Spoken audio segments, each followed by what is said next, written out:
विजया एकादशी की पौराणिक कथा। एक समय धर्मराज युधिष्ठिर भगवान श्री कृष्ण से बोले, हे जनार्दन, फाल्गुन मास के कृष्ण पक्ष की एकादशी का क्या नाम है तथा इसकी क्या विधि है? कृपया करके आप मुझे सब विस्तार से बतलाइए।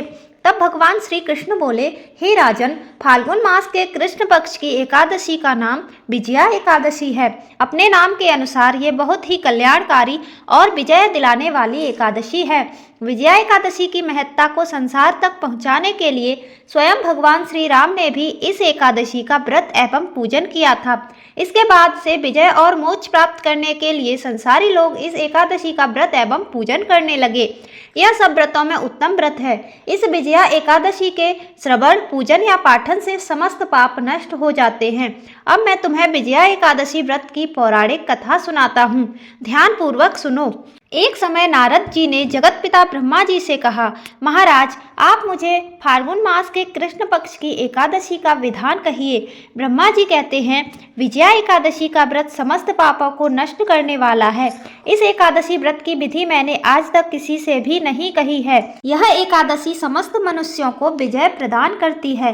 त्रेता युग में मर्यादा पुरुषोत्तम श्री राम को जब 14 वर्षों का वनवास हो गया, तब वे श्री लक्ष्मण और सीता जी सहित पंचवटी में निवास करने लगे। वहां पर दुष्ट रावण ने जब सीता जी का हरण किया, तब इस समाचार से भगवान श्री राम और लक्ष्मण जी अत्यंत व्याकुल हुए और सीता जी की खोज में चल दिए। चलते चलते जब वे जटायु के पास पहुंचे, तो जटायु उन्हें सीता जी का सारा वृत्तांत सुनाकर स्वर्गलोक चले गए। आगे चलकर उनकी सुग्रीव से मित्रता हुई और बाली का वध किया। हनुमान जी ने लंका में जाकर सीता जी का पता लगाया और उनसे श्री रामचंद्र जी और सुग्रीव की मित्रता का वर्णन किया। वहां से लौटकर हनुमान जी ने भगवान श्री राम के पास आकर माता सीता का सब समाचार सुनाया। तब श्री रामचंद्र जी ने वानर सेना सहित लंका की ओर प्रस्थान किया।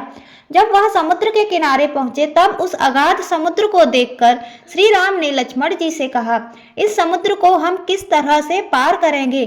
ये सुनकर लक्ष्मण जी ने कहा, हे पुरुषोत्तम, आप आदि पुरुष हैं, सब कुछ जानते हैं। यहाँ से आधा योजन दूरी पर कुमारी द्वीप में बकलाय भय नाम के मुनि रहते हैं। उन्होंने अनेक ब्रह्मा देखे हैं। आप उनके पास जाकर इसका उपाय पूछिए। लक्ष्मण जी के इस प्रकार के वचन सुनकर श्री रामचंद्र जी बकलाभय ऋषि के पास गए और उनको प्रणाम करके बैठ गए। मुनि ने भी उनको मनुष्य रूप धारण किए हुए पूर्ण पुरुषोत्तम समझकर उनसे पूछा, हे राम, आपका आना कैसे हुआ?